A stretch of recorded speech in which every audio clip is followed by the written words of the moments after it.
نحمدہ و نصلی علی رسولہ الکریم اما بعد فاعوذ باللہ من الشیطان الرجیم بسم اللہ الرحمن الرحیم رب اشرح لی صدری ویسر لی امری واحلل عقدۃ من لسانی یفقہوا قولی ربی زدنی علما اجمعین انشاءاللہ۔ السلام علیکم ورحمۃ اللہ وبرکاتہ۔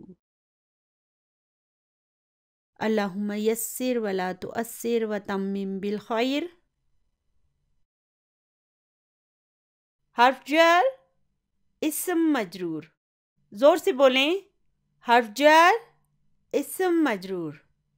ایک مرتبہ پھر بولیں، حرف جر اسم مجرور۔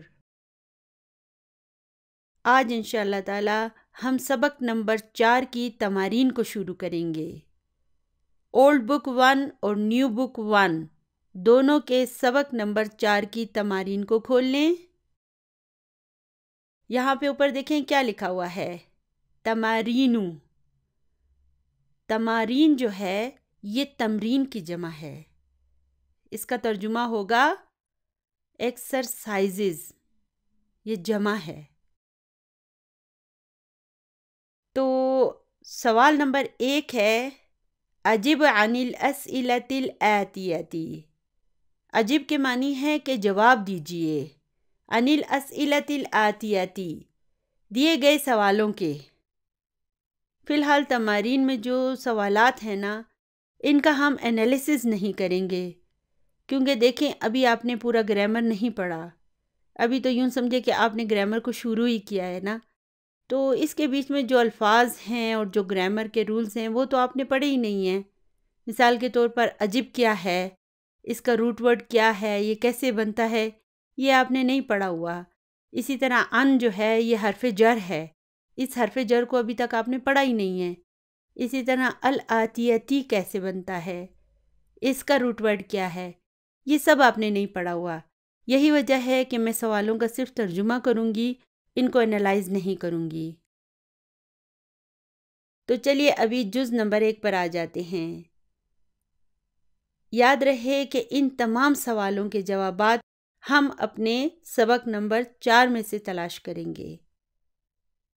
تو جز نمبر 1 ہے این الکتاب، یعنی کہ کتاب کہاں ہے۔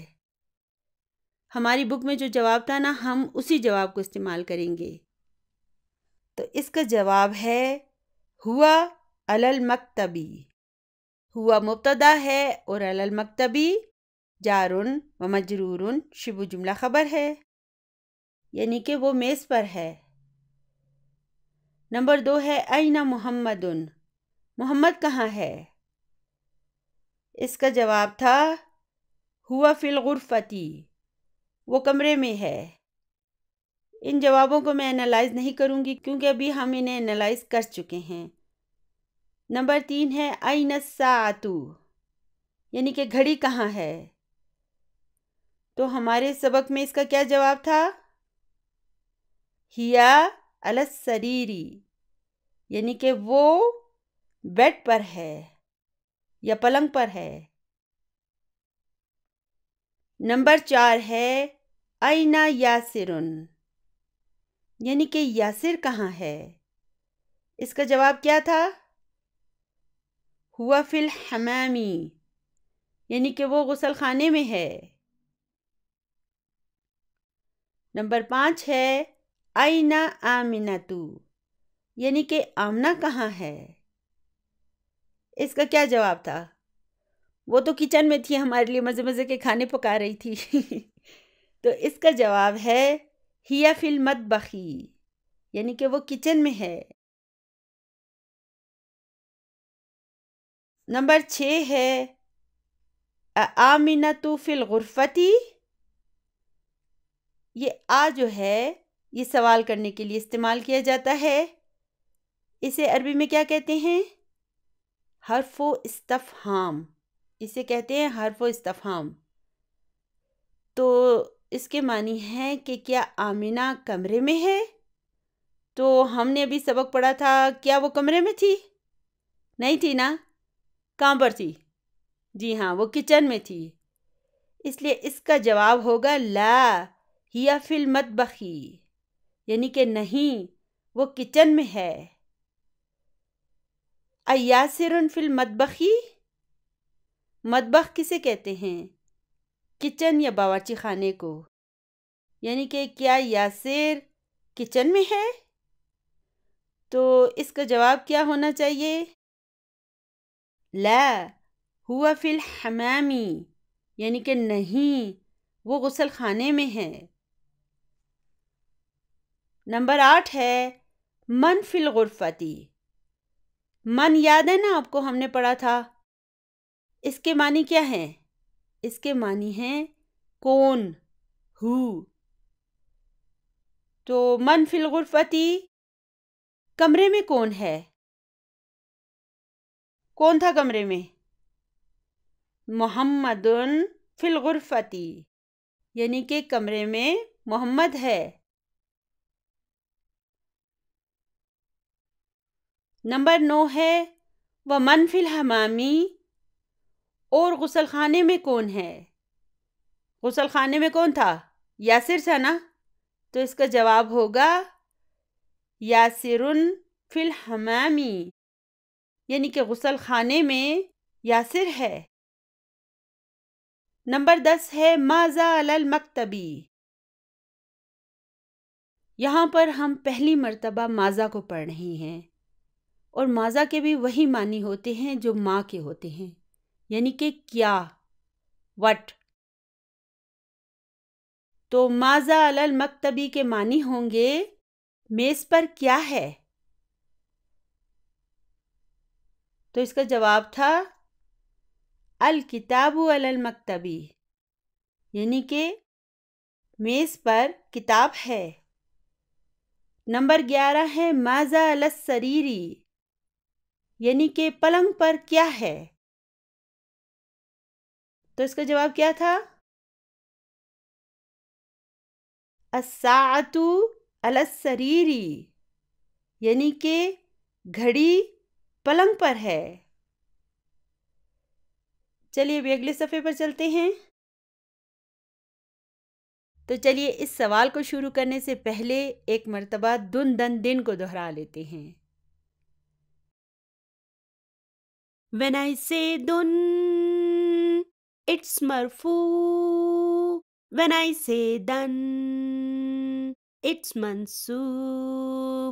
When I say din, it's مجرور. When I say dun, it's مرفوع. When I say dan, it's منصوب. When I say din, it's مجرور. Therefore, dun dun dan dan din din, dun dun dan dan din din, dun dun dan dan din din, dun dun dan dan din din. تو چلیے ابھی سے اردو میں یاد کرتے ہیں۔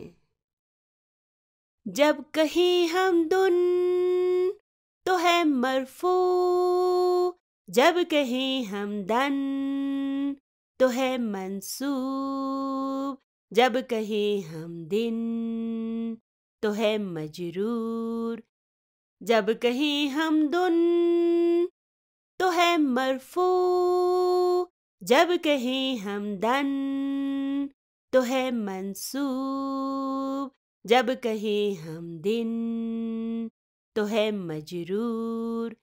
اس لیے دن دن دن دن دن دن، دن دن دن دن دن دن، دن دن دن دن دن دن، دن دن دن دن دن دن۔ امید ہے کہ آپ لوگوں نے اسے ایک نظم کی صورت میں یاد کر لیا ہوگا۔ سوال نمبر 2 ہے اقرا وکتب، یعنی کہ پڑھیے اور لکھیے۔ ما دبت اواخر الکلماتی، الفاظ کے آخر کے اعراب کے ساتھ۔ تو سب سے پہلے ہے المدرسہ، اس کے آخر میں کیا آئے گا؟ تو، المدرسہ تو۔ کیوں میں نے اس کے آخر میں تو لگایا؟ کیونکہ اس میں ال آیا ہوا ہے۔ جب کسی نارمل اسم میں ال شامل ہو جاتا ہے تو اس کی تنوین ختم ہو جاتی ہے اور ایک دمہ رہ جاتی ہے۔ اب آگے دیکھیں، فی المدرسہ تی، کیوں تی؟ کیونکہ فی آ گیا ہے، فی ایک حرف جر ہے، اس نے المدرسہ تو کو مجرور کر دیا اور المدرسہ تی میں تبدیل کر دیا۔ آگے ہے فی البئی تی، کیا آئے گا؟ فی البئی تی، کیوں؟ کیونکہ یہ بھی جار مجرور ہے، ٹھیک ہے۔ اگلا لفظ ہے البئی تو، نارمل اسم ہے نا، حرف جر نہیں آیا نا، اس لیے ہم اس کے آخر میں دمہ لگا دیں گے، یہ ہو جائے گا البئی تو۔ اگلا لفظ ہے الغرفہ تو، الحمام، فی الحمام، جار مجرور، فی المطبخ،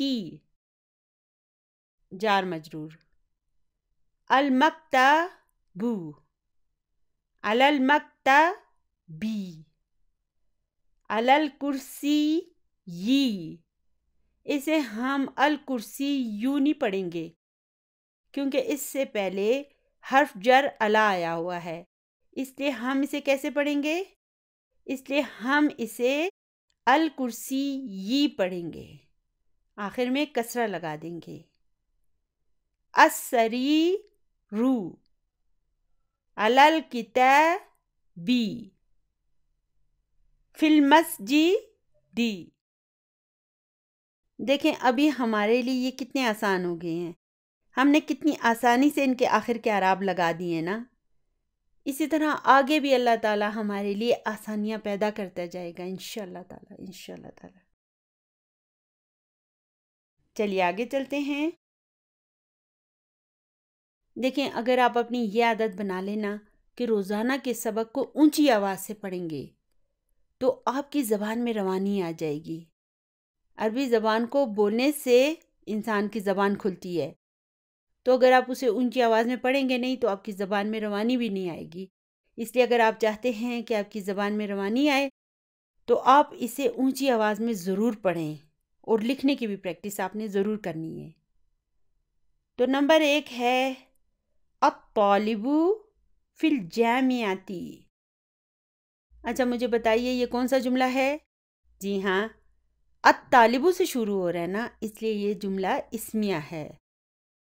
الطالب اس کا مبتدا ہے اور فی الجامعۃ جار و مجرور شبہ جملہ خبر ہے، یعنی طالب علم یونیورسٹی میں ہے، جامعہ یونیورسٹی کو کہتے ہیں۔ تو جز نمبر 2 ہے الرجل فی المسجد۔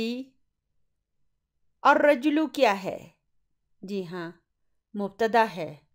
رجل کسے کہتے ہیں؟ مرد کو، آدمی کو۔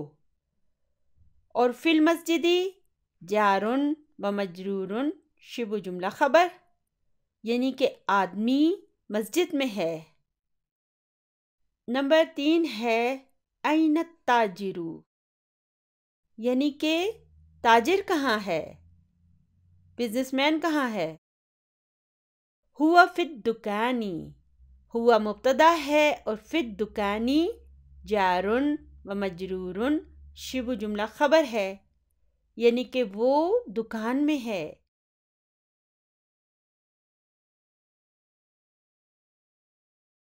نمبر 3 ہے این التاجر، یعنی کہ تاجر کہاں ہے۔ تاجر کو ہم بزنس مین بھی کہہ سکتے ہیں، تو اس کا جواب ہے ہوا فی الدکان۔ ہوا مبتدا ہے اور فی الدکان جار و مجرور شبہ جملہ خبر، یعنی کہ وہ دکان میں ہے۔ اب دیکھیں چونکہ ہم اردو اسپیکنگ ہے نا، اس لیے ہمیں پتہ ہے کہ دکان کس کو کہتے ہیں، تاجر کسے کہتے ہیں، طالب کسے کہتے ہیں، جامعہ کسے کہتے ہیں، تو ہمیں اردو بولنے کی وجہ سے کتنا فائدہ ہوتا ہے۔ تو نمبر 4 ہے القلم علی المکتبی. القلم کیا ہے؟ جی مجھے پتا ہے کہ قلم کو کہتے ہیں، لیکن آپ مجھے یہ بتائیں کہ یہ گرامر میں کیا ہے؟ جی ہاں، مبتدا ہے، اور علی المکتبی جار و مجرور شبہ جملہ خبر ہے، یعنی کہ قلم میز پر ہے یا پین میز پر ہے.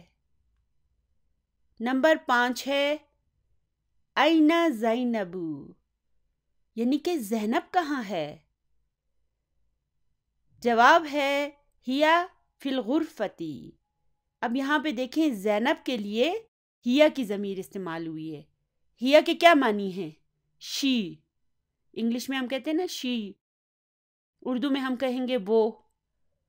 تو یہ ضمیر جو ہے نا یہ مؤنث واحد کے لیے استعمال کی جاتی ہے، اس لیے ہم کہیں گے کہ ہیا مبتدا ہے اور فی الغرفتی جار و مجرور شبہ جملہ خبر ہے. اچھا مجھے بتائیں کہ یہ جو ہیا ہے یہ نکرہ ہے یا معرفہ ہے؟ میں نے آپ کو بتایا تھا کہ منفصل ضمائر جو ہیں وہ مبتدا کی جگہ پر آتے ہیں، اس لیے یہ معرفہ بھی ہوتے ہیں اور مرفوع بھی ہوتے ہیں. تو ہیا مبتدا ہے اور فی الغرفتی جار و مجرور شبہ جملہ خبر ہے، یعنی کہ وہ کمرے میں ہے. شی از ان دا روم. غرفہ کے معنی تو آپ کو پتہ ہوں گے نا، کمرے کو کہتے ہیں، روم کو. نمبر 6 ہے این الورق، یعنی کہ کاغذ کہاں ہے؟ تو اس کا جواب کیا ہے؟ ہوا علی المکتبی. ہوا مبتدا ہے اور علی المکتبی جار و مجرور شبہ جملہ خبر ہے، یعنی کہ وہ میز پر ہے.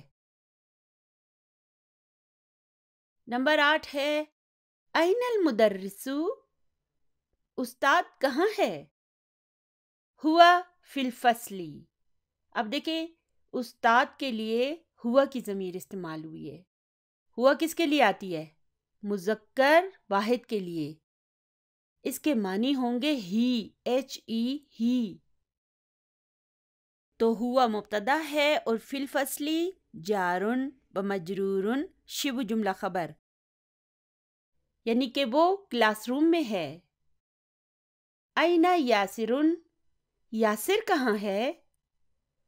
ہوا فی المرحاض. مرحاض کسے کہتے ہیں؟ لیٹرین کو، ٹوائلٹ کو.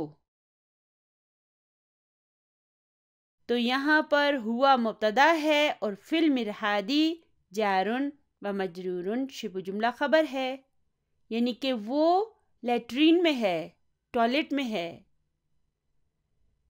اچھا یہاں پر ایک بات اور یاد رکھیں کہ مرحاض جو ہے نا وہ لیٹرین یا ٹوائلٹ کو کہتے ہیں، جبکہ حمام غسل خانے یا شاور روم کو کہتے ہیں.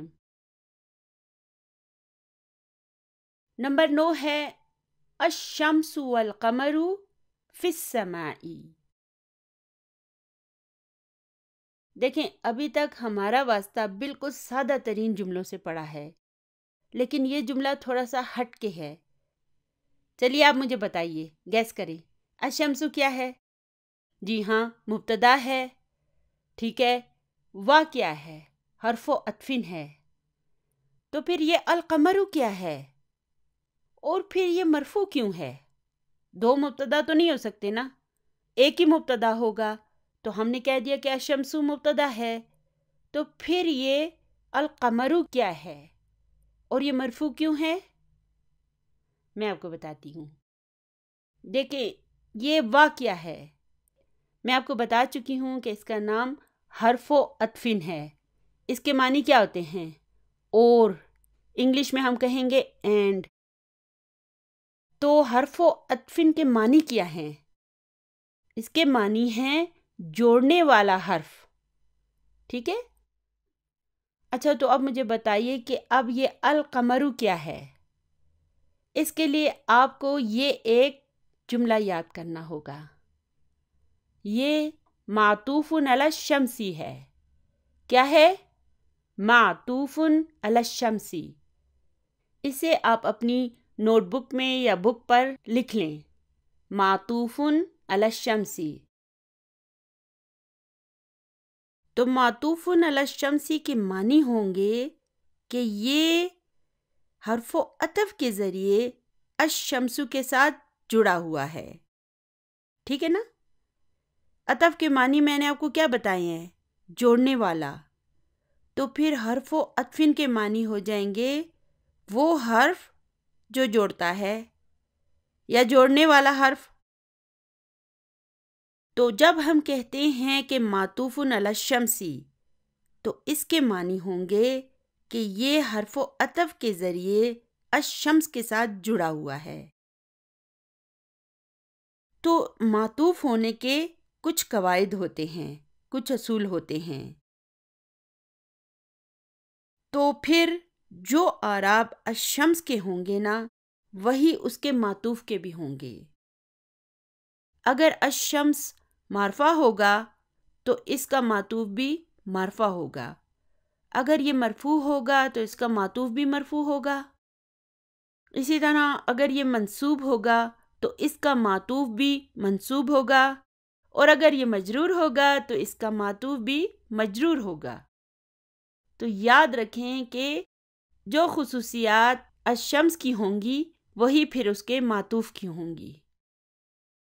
تو یہ اصول یاد رکھیں کہ جب حرف و عطف کے ذریعے کسی ایک اسم کو دوسرے اسم کے ساتھ جوڑا جاتا ہے نا، تو پھر معطوف پر بھی وہی اعراب لگائے جائیں گے جو کہ پہلے اسم کے ہوں گے۔ یہاں پہ دیکھیں نا، الشمس پہلے آیا ہے نا، اور یہ معرفہ بھی ہے اور اس کے آخر میں ضمہ بھی ہے، اس لیے والقمر بھی مرفوع بھی ہے اور معرفہ بھی ہے۔ تو یہاں پر الشمس مبتدا ہے، وا حرف و عطف ہے، اور ہم کہیں گے کہ القمر معطوف علی الشمسی ہے، اور پھر یہ فی السماء جو ہے یہ جار و مجرور شبہ جملہ خبر ہے۔ تو اس کے معنی ہو جائیں گے کہ سورج اور چاند آسمان میں ہیں۔ نمبر 10 ہے من فی الفصلی۔ آپ کو یاد ہوگا نا، میں نے آپ کو ماں اور من سکھایا تھا۔ من جو ہے وہ عاقل کے لیے آتا ہے، اور ماں جو ہے نا وہ غیر عاقل کے لیے آتا ہے۔ اللہ کی مخلوقات میں سے انسان، جن اور فرشتے جو ہیں نا یہ عاقل ہیں۔ ان کے علاوہ تمام جاندار، تمام چیزیں، جاندار بے جان، سب مخلوقات جو ہیں نا وہ غیر عاقل ہیں۔ اور میں نے آپ کو بتایا تھا کہ ماں کے معنی ہوتے ہیں وٹ، کیا، اور من کے معنی ہوتے ہیں کون، ہو۔ تو من فی الفصلی کے معنی کیا ہوں گے؟ یعنی کہ کلاس روم میں کون ہے؟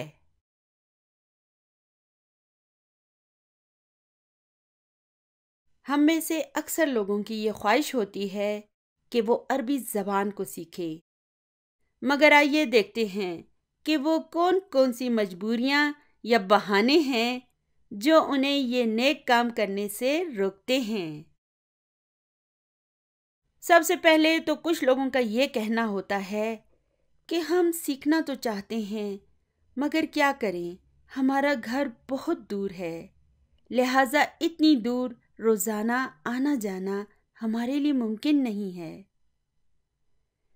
اگر ہمارے گھر پر آ کر کوئی ہمیں سکھاتا تو ہم ضرور سیکھتے۔ پھر کچھ لوگوں کا یہ کہنا ہوتا ہے کہ بھئی آپ تو شام کی کلاسز لے رہی ہیں، لیکن میرے لیے تو شام کو گھر سے نکلنا ممکن نہیں ہے، اس لیے میں نہیں آ سکتی۔ اسی طرح بعض لوگوں کا یہ بہانہ ہوتا ہے کہ آپ صبح کی کلاسز لے رہی ہیں، اور صبح تو ہمیں آفس یا اپنے انسٹیٹیوٹ یا یونیورسٹی جانا ہوتا ہے، یا پھر گھر کے کام کاج کرنے ہوتے ہیں، اس لیے ہم صبح کی کلاسز نہیں لے سکتے۔ پھر بعض لوگوں کا یہ شکوہ ہوتا ہے کہ ہمارے مالی حالات ایسے نہیں کہ ہم اس کے خرچ کو برداشت کر سکیں، یعنی کہ راستے کے کرائے کا بندوبست کرنا اور کتابیں وغیرہ خریدنا ہمارے بجٹ سے باہر ہے۔ اور مسئلہ یہ ہے کہ ہمارے مالی حالات ہمیں اس کی اجازت نہیں دیتے۔ اسی طرح بعض لوگوں کی یہ کمپلین ہوتی ہے کہ آپ تو بہت سلو پڑھا رہی ہیں، مگر ہمارے پاس تو صرف چند ماہ کی چھٹیاں ہیں، اس لیے ہم اسے جلدی جلدی پڑھنا چاہتے ہیں تاکہ ہم فٹافٹ اس کورس کو مکمل کر لیں۔ پھر بعض افراد کا یہ کہنا ہوتا ہے کہ آپ بہت اسپیڈ سے پڑھا رہی ہیں، ہم تو اسے آہستہ آہستہ پڑھنا چاہتے ہیں۔ چلیے ٹھیک ہے، مان لیا، آپ کے سارے ایکسکیوز مان لیے، لیکن مسئلہ یہ ہے کہ آج کل انٹرنیٹ نے ان تمام بہانوں اور مجبوریوں کا خاتمہ کر دیا ہے۔ اب آپ اپنے گھر پر بیٹھ کر جس وقت چاہیں اور جتنے لیسنز چاہیں مفت میں پڑھ سکتے ہیں۔ اگر دن میں ہمارے پاس وقت نہ ہو تو ہم اسے رات میں بیٹھ کر پڑھ سکتے ہیں، اور اگر رات میں پڑھنا ممکن نہ ہو تو ہم دن میں پڑھ سکتے ہیں۔ دوسری بات یہ ہے کہ یہ ویڈیوز آپ کے پاس موجود ہیں۔ اگر آپ اس کورس کو جلدی جلدی مکمل کرنا چاہتے ہیں تو جلدی جلدی ویڈیوز دیکھیں، اور اگر آپ اسے آہستہ آہستہ کر کے پڑھنا چاہتے ہیں تو آپ کے پاس یہ آپشن بھی موجود ہے۔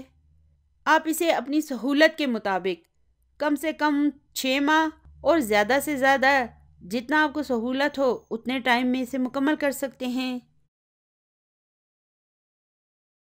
میں جانتی ہوں کہ آج کل ہر شخص کی یہ خواہش ہوتی ہے کہ وہ جلد از جلد شارٹ کورسز کے ذریعے اپنے وقت کو بچائے، لیکن مسئلہ صرف عربی گرامر کو پڑھانے کا نہیں ہے، بلکہ ایک نئی زبان سکھانے کا ہے اور اسے اسٹوڈنٹس کے ذہنوں میں بٹھانے کا بھی ہے۔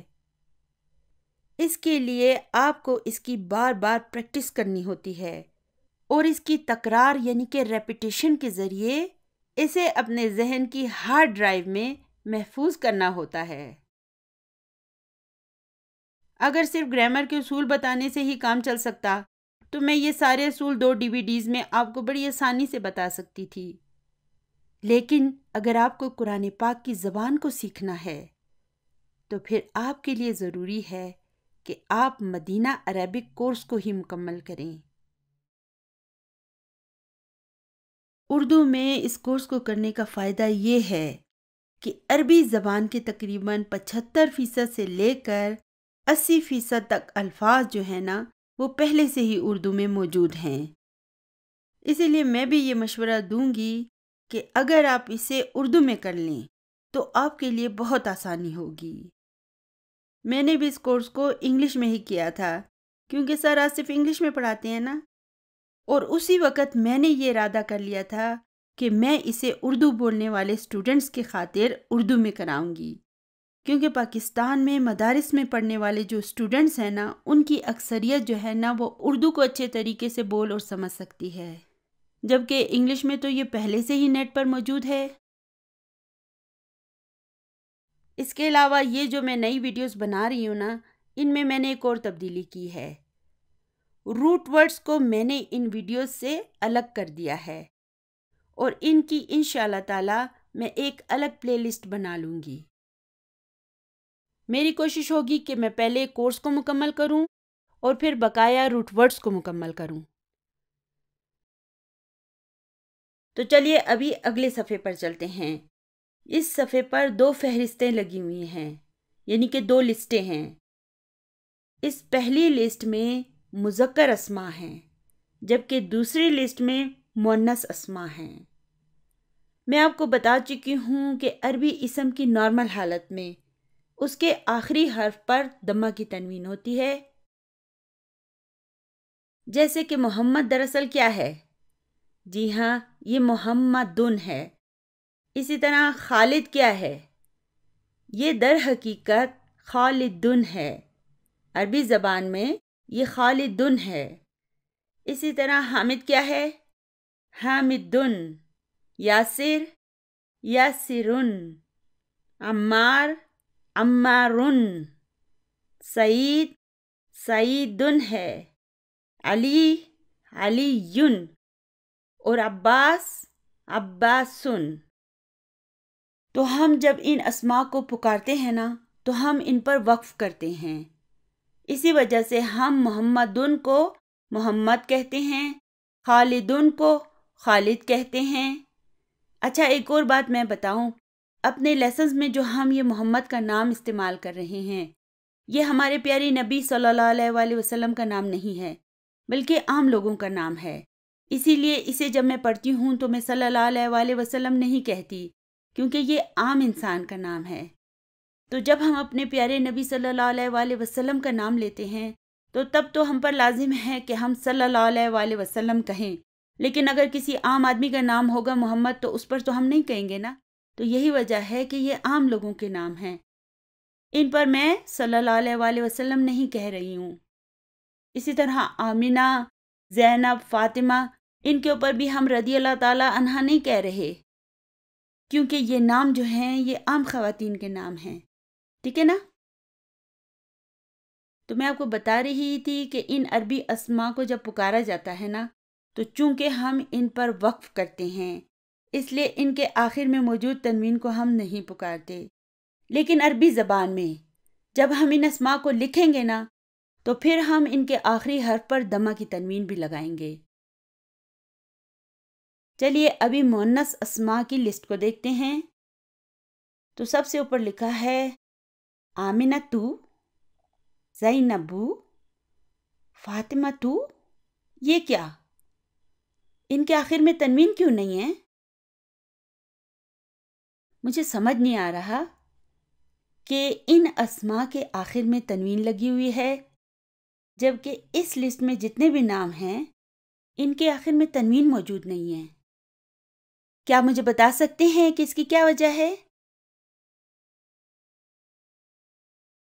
دیکھیں، آج ہم عربی زبان کا ایک بہت اہم اصول پڑھنے جا رہے ہیں، اس لیے آپ نے پوری توجہ سے میری بات کو سننا ہے. تو میں آپ کو بتا چکی ہوں کہ عربی جو اسماء ہوتے ہیں نا، ان کی بالکل جو نارمل حالت ہوتی ہے نا، اس میں ان پر دمہ کی تنوین ہوتی ہے. لیکن اب اس میں ایک بات کا اور اضافہ کروں گی کہ کچھ اسماء ایسے ہوتے ہیں کہ ان کی نارمل حالت میں ان کے آخری حرف پر ایک دمہ ہوتی ہے، تنوین نہیں آ سکتی، آتی ہی نہیں ہے ان پر. مثال کے طور پہ یہ دیکھیں، آمینتو، زینبو، فاطمتو. اسی طرح مریمو، عائشتو، خدیجتو، صفیتو، رقیتو. تو ان سب ناموں کے آخر میں دیکھیں ایک دمہ آئی ہوئی ہے. تو وہ اسماء جن کی نارمل حالت میں ان پر دمہ کی تنوین آتی ہے، نارمل حالت میں، انہیں ہم معرب کہتے ہیں. کیا کہتے ہیں؟ معربن. انگلش میں ہم کہیں گے ٹرپٹوٹ. پھر وہ اسماء جن کی نارمل حالت میں ان کے آخری حرف پر ایک دمہ آتی ہے، انہیں ہم الممنوع من الصرف کہیں گے. انگلش میں ہم کہیں گے ڈپٹوٹ. تو ایک بات تو یہ ہو گئی کہ معرب اسماء کے آخری حرف پر ان کی نارمل حالت میں دمہ کی تنوین ہوتی ہے، لیکن ممنوع من الصرف اسماء کی نارمل حالت میں ان کے آخری حرف پر ایک دمہ ہوتی ہے، تنوین نہیں آتی ہے. دوسری بات یہ ہے کہ یہ معرب اسماء جو ہوتے ہیں نا، یہ نارمل طریقے سے دن دن دن ہوتے ہیں، لیکن یہ ممنوع من الصرف اسماء جو ہے نا، یہ نارمل طریقے سے دن دن دن نہیں ہوتے. وہ کیسے؟ چلیے ایسا کرتے ہیں، ہم محمدن لکھتے ہیں. چلیے ابھی اسے منسوب کرتے ہیں، تو یہ ہو جائے گا محمدن، اور مجرور ہونے پر محمدن. ٹھیک ہے؟ یہ نارمل اسم ہے نا، اس لیے یہ نارمل طریقے سے دن دن دن ہو رہا ہے. چلیے اب میں لکھتی ہوں آمینتو. اب یہاں پہ دیکھیں کہ یہ آمینتو مختلف ہے نا، کیونکہ اس پر تنوین نہیں آئی ہے، ایک دمہ آئی ہے. چلیے ابھی اسے منسوب کریں، تو یہ ہو جائے گا آمینتا. آپ اسے مجرور کرتے ہیں. آپ کے خیال میں کیا ہونا چاہیے؟ آمنتی ہونا چاہیے نا. چلیے میں اسے مجرور کرتی ہوں. یہ کیا؟ آمنتا؟ جی ہاں، ممنوع من الصرف کی یہی خصوصیت ہے کہ مجرور ہونے کے باوجود ان پر کسرہ نہیں آ سکتی. ان کی کسرہ سے لڑائی ہو گئی ہے، اس لیے ان پر کبھی کسرہ نہیں آ سکتی. یہ اسما جب مجرور ہوتے ہیں نا تو مجرور ہونے کے باوجود ان پر ایک فتح ہی آئے گی. دیکھیں آمنہ کو دیکھیں، مرفوع ہونے کی صورت میں کم از کم اس پر دمہ تو آئی نا. تنوین نہیں آئی تو دمہ تو آئی نا. ٹھیک ہے. اسی طرح منصوب ہونے کی صورت میں فتح کی تنوین نہیں آئی لیکن فتح تو آئی نا. لیکن اس تیسری حالت میں یعنی کہ مجرور ہونے کی صورت میں اس میں ایک بہت بڑی تبدیلی آ گئی، اور وہ کیا ہے کہ مجرور ہونے کے باوجود اس پر فتح آ رہی ہے. اصولاً کیا آنا چاہیے؟ محمد کو دیکھیں یہ مجرور ہو کے کیسے ہوا ہے؟ محمد دین ہو گیا نا. اس میں کیا تبدیلی ہوئی؟ اس پر کسرہ کی تنوین آ گئی. لیکن تنوین تو بڑی دور کی بات ہے، آمنہ پر تو ایک کسرہ بھی نہیں آ سکتی. یاد رکھیں کہ ممنوع من الصرف کی یہی خصوصیت ہوتی ہے کہ مجرور ہونے کے باوجود ان پر ایک فتح ہی آئے گی. اس کی مزید تفصیل انشاءاللہ تعالی ہم آگے جا کے پڑھیں گے. انشاءاللہ تعالی ہم وقت کے ساتھ ساتھ اس میں مہارت حاصل کرتے جائیں گے. دیکھیں یہ سب ابھی ہمارا سبق نہیں ہے. ہمارا آج کا سبق کیا ہے؟ آج کا ہمارا سبق صرف یہ ہے کہ آپ کو یہ بتایا جائے کہ کچھ اسماء ایسے بھی ہوتے ہیں کہ جن کے آخر میں ان کی نارمل حالت میں ایک دم آتی ہے، تنوین نہیں آتی ہے، اور انہیں ہم ممنوع من الصرف کہتے ہیں. بس یہ آپ کا سبق ہے. لیکن چونکہ میں یہ چاہتی ہوں کہ شروع سے آپ کی بنیاد جو ہے نا وہ پکی پڑ جائے، اس لیے میں نے سر آصف کے طریقہ کار پر عمل کرتے ہوئے آپ کو کچھ مزید باتیں بھی بتا دی ہیں تاکہ آپ کا ان سب اصولوں کے ساتھ ایک تعارف ہو جائے، ایک انٹروڈکشن ہو جائے. انشاءاللہ وقت کے ساتھ ساتھ ہم اس میں مہارت حاصل کر لیں گے. تو فی الحال آپ نے یہ یاد رکھنا ہے کہ نارمل اسماء معرب اسماء کہلاتے ہیں، اور یہ نارمل طریقے پر دن، دن اور دن ہوتے ہیں. مگر ممنوع من الصرف جو ہے نا وہ دن، دن تو ہوتے ہیں مگر دن نہیں ہوتے ہیں. جیسے زینبو، زینبا، زینبا. لیکن دیکھیں اس کے باوجود اس تیسری حالت کو ہم مجرور ہی کہیں گے.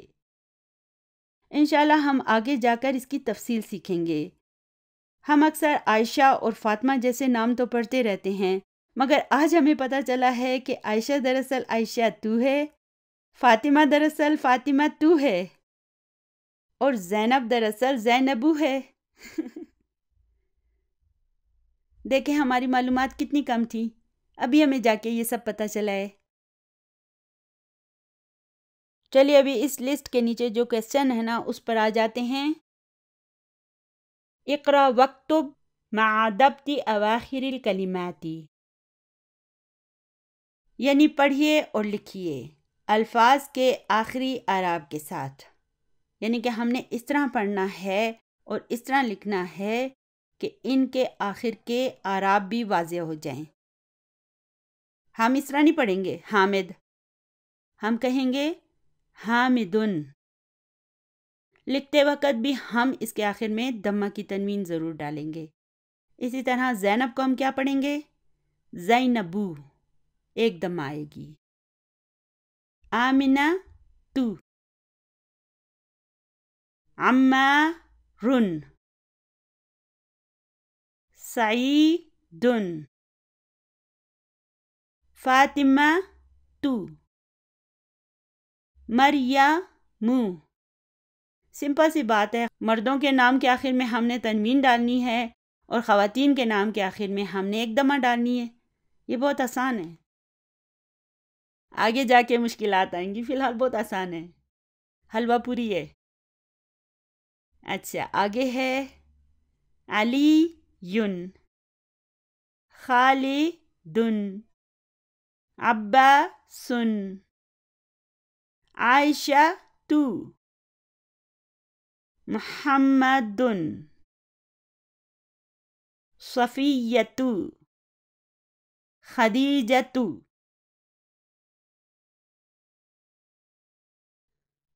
تو الحمدللہ آج کا ہمارا سبق بس یہیں تک تھا. دعاؤں میں اپنی اس بہن کو ضرور یاد رکھیے گا. ربنا هب لنا من ازواجنا وذریاتنا قرة اعین وجعلنا للمتقین اماما. سبحان ربک رب العزة عما یصفون وسلام علی المرسلین والحمد للہ رب العالمین. جزاکم اللہ خیرا کثیرا. السلام علیکم ورحمۃ اللہ وبرکاتہ.